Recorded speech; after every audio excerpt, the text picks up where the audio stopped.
Welcome to Vanajamani kitchen. நான் இப்போ பச்சை மிளகாய் குழம்பு வைக்க போகிறேன். பச்சை மிளகாய் எல்லாத்தையும் கழுவிட்டு இது போல் ஒரு மிளகாயும் கீறி வைக்கணும். எல்லாத்தையும் கீறி வச்சாதான் உப்பு காரம் ஏறும். அதில் இது போல் குட்டி குட்டி மிளகாய் இருந்தால் தான் குழம்பு வைக்க நல்லாயிருக்கும்.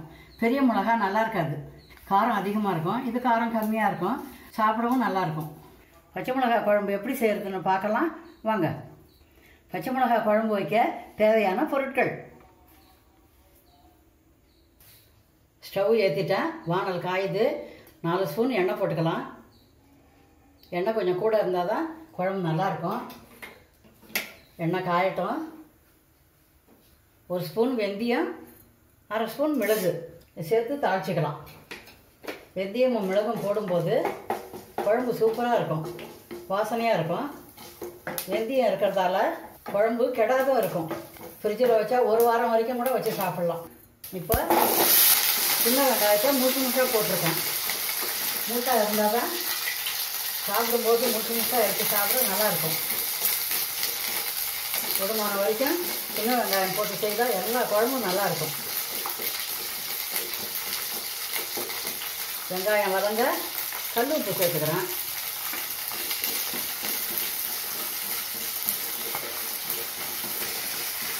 இந்த குழம்புக்கு சின்ன வெங்காயத்தை முழுசாக போட்டால் நல்லாயிருக்கும். அதே போல் பூண்டு ஒரு 30 பல் சேர்த்துக்கிறேன். பச்சை மிளகாய் குழம்புக்கு பூண்டு வெங்காயமும் அதிகமாக போட்டால் குழம்பு டேஸ்ட்டாக இருக்கும். வெங்காயம் நல்லா வதங்கிக்கணும். ஒரு 3 நிமிஷமாவது வதங்கணும். எண்ணெய் முழுசாக போட்டதால வதங்க லேட்டாகும். 3 நிமிஷமாவது வதங்கணும். வெங்காயம் வதங்கினது போதும்.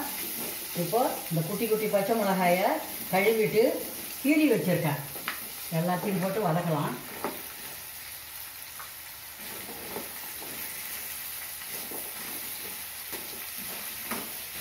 தீயை பெருச வச்சுருக்கேன். எண்ணெய் பொருள் அதிகமாக இருக்குது, தண்ணி பழமும் இருக்கிறதுனால பெருசாக வச்சு வதக்கலாம். மிளகாயும் ஒரு 2 நிமிஷம் 3 நிமிஷம் வதங்கணும். முழு வெங்காயம் வதங்கின மாதிரி மிளகாய் முழுசாக இருக்கிறதால இதுவும் ஒரு 3 நிமிஷம் வதங்கணும். இப்போ கருவேப்பிலை சேர்த்துக்கலாம். இது எங்கள் வீட்டில் விளைஞ்ச கருவேப்பிலை, ஃப்ரெஷ்ஷாக இருக்குது. எப்போ சமையலுக்கு வேணும்னாலும் புதுசாக ஃப்ரெஷ்ஷாக பறிச்சாந்து தான் சமையல் பண்ணுவேன். வெங்காயம் வதங்க மஞ்சள் தூள் சேர்த்துக்கலாம். இந்த குழம்புக்கு பெருங்காயம் சேர்க்கறது நல்லது. பெருங்காயம் கொஞ்சம் சேர்த்துக்கணும். பெருங்காயம் மஞ்சள் சேர்த்ததால தீயை குறைச்சி வச்சுக்கணும். இப்போ 2 தக்காளி அரிஞ்சு வச்சுக்கிறேன், அதையும் சேர்த்துக்கிறேன். தக்காளி போட்டாக்கா அந்த புளிப்புக்கும் இந்த புளிப்புக்கும் சூப்பராக இருக்கும். தக்காளி இல்லாத குழம்பே டேஸ்ட் இருக்காது.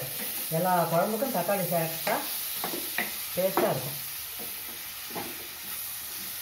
தக்காளி சேர்த்து 2 நிமிஷம் வதக்கணும். இப்போ குழம்பு மிளகாத்தூள் 3 ஸ்பூன் போட்டிருக்கேன். வெறும் பச்சை மிளகாய் காரம் மட்டும் பத்தாது. இது போல் கொஞ்சம் மிளகாத்தூள் போட்டால் தான் குழம்பு டேஸ்ட்டாக இருக்கும், திக்காகவும் இருக்கும். ஒரு வதக்கியாச்சு. மிளகாத்தூள் போட்டு ஒரு பெரிய எலுமிச்சம்பழ அளவு புளி தண்ணி கரைச்சி வச்சுருக்கேன், அதையும் சேர்த்துக்கலாம். சேர்த்துட்டு நல்லா கிளறி விட்டுட்டு தேவையான தண்ணி ஊற்றிக்கலாம். மிளகா வெங்காயம் எல்லாம் நனையிற மாதிரி தேவையான அளவு தண்ணி ஊற்றிக்கலாம்.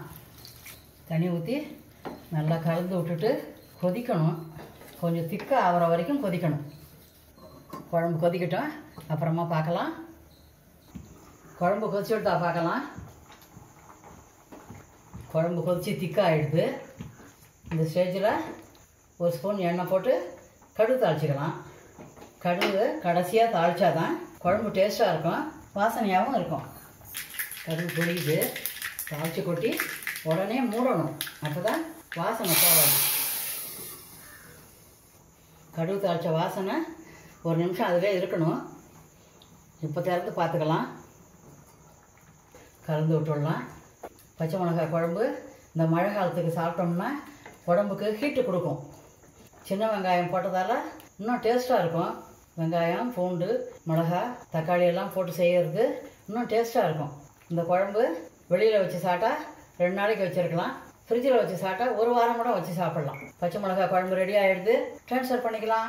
இந்த வீடியோ உங்களுக்கு பிடிச்சிருந்தா லைக் பண்ணுங்கள், கமெண்ட் பண்ணுங்கள், ஷேர் பண்ணுங்கள். சத்துள்ள பச்சை மிளகாய் குழம்பு வச்சு சந்தோஷமாக சாப்பிடுங்க. தேங்க்யூ.